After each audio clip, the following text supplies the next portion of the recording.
Assalamualaikum warahmatullahi wabarakatuh. Perkenalkan, nama saya Melisa Ramelia dengan NIM 24039 dari kelas B. Di sini saya akan mempresentasikan hasil review artikel yang telah saya review, yaitu dengan judul Analisis Korespondensi Keterkaitan Tindak Pidana dengan Usia, Jenis Kelamin, Tingkat Pendidikan, Pekerjaan, hingga alasan melakukan tindakan pidana. Nah, sebelumnya di sini terdapat latar belakang dari artikel tersebut, yang dimana peneliti melakukan analisis tersebut karena tingginya variasi kasus tindak pidana di rutan, terutama di Gresik, dan perlunya untuk mengetahui keterkaitan antara jenis tindak pidana dengan faktor sosial demografi pelaku dari segi usia, pendidikan, jenis kelamin, pekerjaan, dan juga alasan melakukan tindak pidana, sehingga dapat dianalisis dengan menggunakan analisis statistik, yaitu salah satunya analisis korespondensi. Nah, kenapa peneliti melakukan metode ini? Karena untuk mengetahui dan juga untuk mendukung strategi dalam penanganan suatu kejahatan. Nah, selanjutnya di sini adapun alasan penggunaan analisis korespondensi itu karena yang pertama, karena data yang digunakan dalam penelitian tersebut itu berbentuk kategori yang meliputi usia, pendidikan, alasan, dan juga jenis tindak pidananya. Nah, untuk kelebihannya itu sendiri, itu dibanding dengan uji square, itu tidak hanya menggunakan atau ada atau tidaknya hubungan, tetapi juga menampilkan suatu kecenderungan antara satu kategori dengan kategori yang lain gitu. Nah, untuk metode penelitian yang dilakukan oleh peneliti dalam analisis tersebut, itu yang pertama, peneliti mengumpulkan data dengan menggunakan populasi seluruh pelaku tindak pidana di rutan Gresik dengan menggunakan sampel sebanyak 273 orang. Nah, untuk analisis datanya sendiri menggunakan uji square dan analisis korespondensi. Nah, sedangkan untuk variabel yang digunakan dalam analisis tersebut ada dua, yaitu variabel dependen dan independen. Untuk variabel dependennya sendiri meliputi jenis tindak pidana, yang dimana jenis tindak pidana tersebut itu dikategorikan menjadi 7 kategori, yaitu ada pencurian, penipuan, penganiayaan, penadahan, narkoba, penjudian, dan juga gangguan keamanan. Sedangkan untuk variabel independennya itu ada 5. Yang pertama ada usia, jenis kelamin, tingkat pendidikan, pekerjaan, dan juga alasan. Tetapi dalam artikel tersebut hanya menggunakan tiga variabel saja, yaitu ada usia, terus tingkat pendidikan, dan juga alasan, dengan masing-masing kategori. Untuk usia yaitu anak remaja, dewasa, hingga tua. Terus untuk tingkat pendidikan itu ada tidak lulus, terus SD, SMP, dan juga SMA. Untuk alasan itu dari segi ekonomi, lingkungan, dan juga keluarga. Nah, untuk tabel kontingensinya sendiri, di sini ada data yang dimana di sini yang tabel sebelah kiri ini merupakan tabel hasil review dari artikel yang saya dapat, sedangkan ini merupakan data yang telah saya tabulasikan di Excel dengan menggunakan rumus kolom menjadi baris dan baris menjadi kolom. Nah, di sini saya bedakan menjadi 3 masing-masing, yaitu di sini ada usia dengan tindak pidananya itu ada 7. Terus di sini ada pendidikan, tindak pidananya ada 7 dengan kategorinya ada 4. Terus di sini juga ada alasan 3 kategori dan tindak pidananya ada 7 juga. Nah, selanjutnya di sini terdapat hasil output yang telah saya lakukan dengan data yang telah saya olah ke SPSS sehingga menghasilkan output tersebut. Nah, di sini ada output berdasarkan usia, yang dimana kita dapat melihat di sini bahwa dalam artikel yang saya review itu terbatasnya output yang ditampilkan karena tidak ada tabel summary dan juga output lain, karena hanya ada tabel profil baris dan kolom. Nah, di sini dapat kita interpretasikan untuk tabel summary di sini, untuk korespondensi table di sini itu untuk mengetahui jumlah tiap kategori pada usia yang melakukan 7 tindak pidana. Nah, untuk tabel summary di sini untuk mengetahui dimensi mana yang layak untuk digunakan.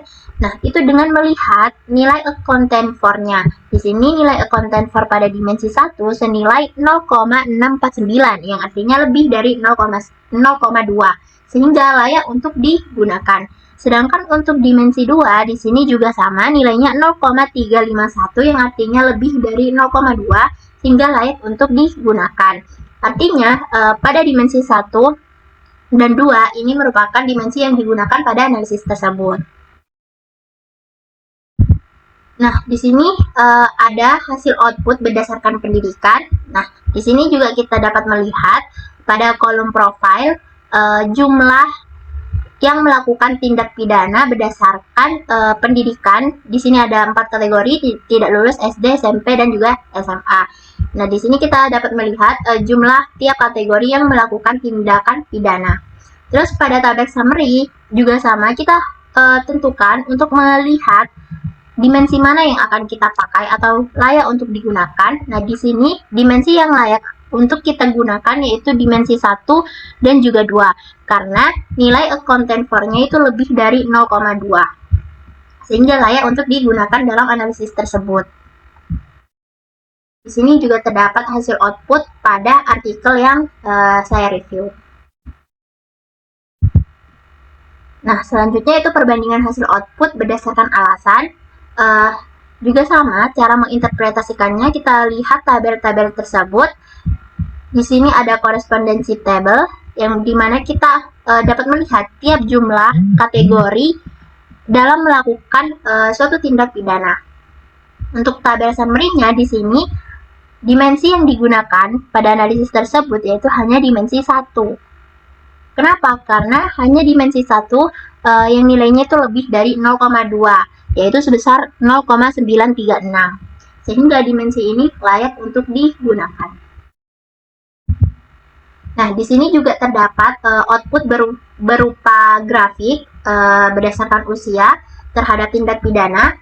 Di sini kita dapat menginterpretasikannya, hasilnya pun sama di sini, yang dimana usia anak remaja di sini lebih dekat dengan narkoba, yang artinya anak remaja itu cenderung melakukan tindak pidana yaitu berupa narkoba dan juga penganiayaan, bisa pun penjudian, karena jarak antara kategori yang biru ini dengan yang merah ini itu dekat jaraknya. Nah, untuk usia tua itu lebih dekat dengan gangguan keamanan, yang artinya usia tua itu cenderung melakukan tindak pidana berupa gangguan keamanan. Nah, sedangkan untuk usia dewasa itu lebih dekat dengan kategori penipuan, pengadahan, dan juga pencurian, yang artinya kategori usia dewasa itu lebih cenderung melakukan tindakan pidana berupa pencurian, pengadahan, dan juga penipuan.